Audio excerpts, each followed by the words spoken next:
Good morning, everyone. It's Friday, August 2nd. I'm John Weigell here with Ben Berkley, and this is the Hustle Daily Show.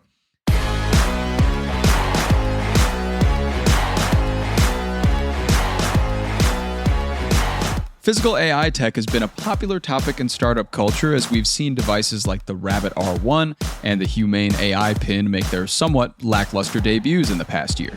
Now, AI wearables are on a new frontier with a $100 AI necklace by company Friend. Supposedly, this device will help you feel less lonely, but is it going to actually work? We'll get to that in a bit, but first, let's give you the hits and headlines in business and tech. First up, Massachusetts is the 11th state now to mandate salary transparency in job postings. A new bill requires businesses with over 25 employees to disclose salary ranges in role descriptions. Ben, I think I speak for everybody when I say finally. Yeah, keep them coming. I mean, pay transparency should be the standard everywhere, and every state that adds it builds toward that inevitability. But I also kind of feel like when it comes to this topic, you have to weigh that like where there is a will to pay people less money, there will always be a way in doing so. And that, listing like really wide ranges, it's like purposely hyperbolic when I say like, a range like 20K to 120K, like commensurate with experience. Yeah. I haven't seen a company do that specifically, but we're not that far off. Yeah. So, I think first we get the ranges on there, and then let's work on making those ranges a little more pinpointed. Agreed. My favorite thing beyond that you see pay transparency all over the internet nowadays for jobs in these states is the shame posts on LinkedIn that people make for jobs that do not pay nearly enough for their requirements. That's been honestly the best part for me. I really enjoy those. I love some tea in the morning. Yes, hopefully now we get more of those coming in from Boston. Next, Netflix's Geeked Week takes place the week of September 16th. This time, it's going to feature an in-person event in Atlanta. And you can expect updates from this event on Squid Game, Stranger Things, and the platform's games. Over to airlines. The Biden administration proposed new rules forbidding airlines from charging parents to sit beside their kids, potentially saving a family of 4 up to $200 per round trip. I can't even believe that this was a problem. I don't have kids, but I can't believe this was an issue. Yeah, I mean, parents should not be charged a premium to sit near their kids. Very hard to argue with that. But it is also not a situation where the airlines are just going to throw up their hands and say, oh, yeah, sure, you're right, no problem. That money's going to be made up somewhere else. I feel like there's a airline pricing team currently trying to invent a new fee, and they are undefeated at doing so. So good luck to all of us in whatever seating, baggage, water fee comes our way. Yeah, I'm excited to see the $5 charge for peanuts on my next checkout for a flight. Over to some exciting tree news. Yes, you heard that right. Scientists discovered midwood, a new type of wood found in tulip and Chinese tulip trees that grows quickly and stores carbon, offering potential anti-climate change solutions, which is very exciting. And finally, Venue Sports, which is a joint sports streaming service from, be ready for this one, Fox, ESPN, and Warner Brothers Discovery. It's arriving this fall, but it won't be cheap. It'll cost about $43 per month for access to, NFL, MLB, NHL, and NCAA games. Besides all those acronyms, Ben, does this sound like a good value for the sports people out there? I don't know. It's going to be really interesting. I just don't know if there's enough of a market for people who only want sports. If that's the case, great. Like, this is a way better option for fans than, $100 on a traditional cable TV bundle. It's also cheaper than YouTube TV, which is, I think, around like $73 a month right now. Mm-hmm. But the service is only going to have access and the rights to like 55% of major U.S. sports games. Really big ones, to be clear, a couple of Super Bowls, the World Series, the NBA Finals, March Madness, college football playoffs, really good stuff. But you're going to need other services if you want all of the games like most sports fans would. You're missing a lot of NFL games, notably, in this. That's by far the dominant force in sports. Mm-hmm. So its success to me feels like it's going to come down more to how it bundles with other streamers in the end. The NBA just signed that big deal with Amazon Prime Video for next year's season. So, Amazon's not in this bundle, so they're not included in here. The NFL games get divvied up very strangely every year, where certain networks get certain games, and you could find some on Peacock, you can find some on Paramount. It's really kind of a fool's errand to try to find a game on a Monday night anymore. But with this service, it sounds like it'll become a little bit easier, but will this just contribute more to the death of cable? Potentially. That's another thing we have to look out for.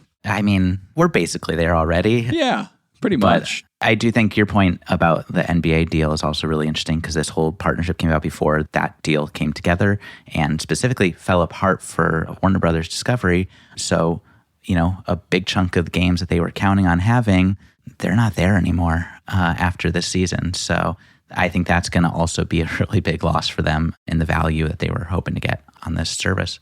Mm-hmm. Okay, and we're moving on to the main story. Some startups are fascinated lately with integrating AI into physical devices. It's a difficult sell, as many of us have phones already with AI capabilities. So how can companies create an AI gadget that we'd actually want to carry around? Well, the latest answer is Friend's wearable AI necklace. So Ben, can you tell me a bit more about this necklace? I can. I don't want to. It makes me sad. This is, you kind of noted, it's $99. The AI pal that is in this necklace that you wear that has an always-on microphone, and then it kind of just like listens in on your life and makes supportive or playful or based on the video they've put together, kind of weird comments about the wearer's day and their life. You can kind of just talk to it, and then it replies via text. And it's, oh man, there's so much to say about this. Where do we even start? Yeah, it's a very strange combination between a wearable AI device and a perpetual companion. And we've talked a lot recently about how AI or robotics can grow to become better companions to humans and be emotional support in various ways. But this is a bit of a new step in that direction, having it by your side all the time, around your neck, listening to every conversation you have. It's like carrying your Alexa with you wherever you go, essentially. I'll just tee off on this in a second. I'm going to try to stay positive for a minute and kind of like talk about what it also gets right, because to your point, it knows what it is. Like, it knows that it is there for companionship, not for productivity, which does set it aside from other wearables. The pricing, $99, no further subscriptions needed. That definitely puts it ahead of all the other failed AI wearable competitors. It's a novelty. This is going to sell some units because it's the first easily accessible AI companion on the market. It's also just not really taking itself so seriously. This is not saying this is the future of humanity or anything like that. Its launch video kind of bordered on parody. It's got that like young person casualness that you'd expect from a product that comes from a 21-year-old founder. So there are things that are going well here. There are things that are interesting about this. There's also just so much that feels wrong about it as well. Yeah, and there seems to also be a lot of drama about the development of this device. Can you explain to me just a bit about what on earth is going on? Yeah, there's a developer who kind of claims that the idea was stolen and who has kind of like an open source version of this always-on bot. And there's a lot of back and forth here, and it's messy. I would recommend reading our newsletter about it so you don't spend your whole day on it. We love a beef. It makes us media folk have jobs. But also, it's only going to matter if this story ends well and this is a successful product. I'm not so sure that it's going to end well. Mm-hmm, mm-hmm. We have talked previously about those past gadgets that I mentioned up top, the Rabbit R1. We talked about the Humane AI pin. Humane AI pin in specific had a lot of backlash against it, a lot of problems from users, and also a lot of issues about their subscription cost, in addition to the price of the actual gadget, and the capabilities may not have exactly been there. So this is kind of a new iteration of something like that, where a new AI gadget is being introduced. And I feel like we're kind of still in those rose-colored glasses when it comes to AI devices, because they're such a new commodity nowadays. But I also am not sure how this is going to work and if it will actually be integrated into daily life as it is intended. And maybe these type of gadgets are not exactly there yet. You're touching on the kind of the thing that I think it gets the most wrong. I mean, there is, I suppose you could argue that the most wrong is just like an always on device. The problem with that, it's always on. Privacy considerations very much need to be considered here. It doesn't store conversations, but still highly invasive. The thing that I think it just gets the most wrong, it's its worldview. I think that we're living in a loneliness epidemic, and there's something really great and promising about technology filling in those gaps in connection. But this isn't that.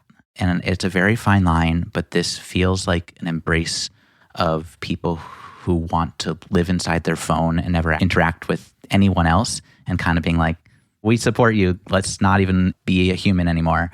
I think in this moment, it's also like paired with that Google AI ad that got panned this week, where the dad uses AI to help his daughter write a letter to her Olympic hero.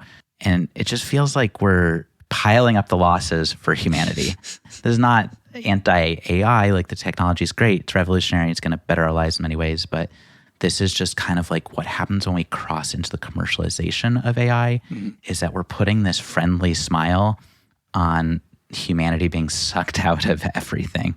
And like, friend feels like it's progress for the sake of progress without ever asking why. Right. And the company's name of Friend, I believe, fits that description exactly. Calling this device a friend is, definitely very, very different than the society that we were all used to previously. Yeah. And I will say, personally speaking, I would rather be lonely with the hope of striking up a human friendship than embrace companionship with a little wisecracking text message robot spy that's just kind of like got its little running commentary in my pocket. No thanks. Yeah. It's just like all the use cases are also very minimal here.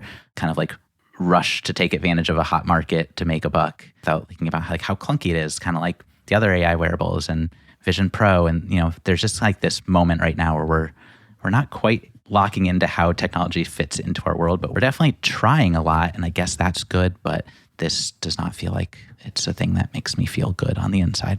Yeah. A lot is happening, but nothing is exactly sticking yet. No.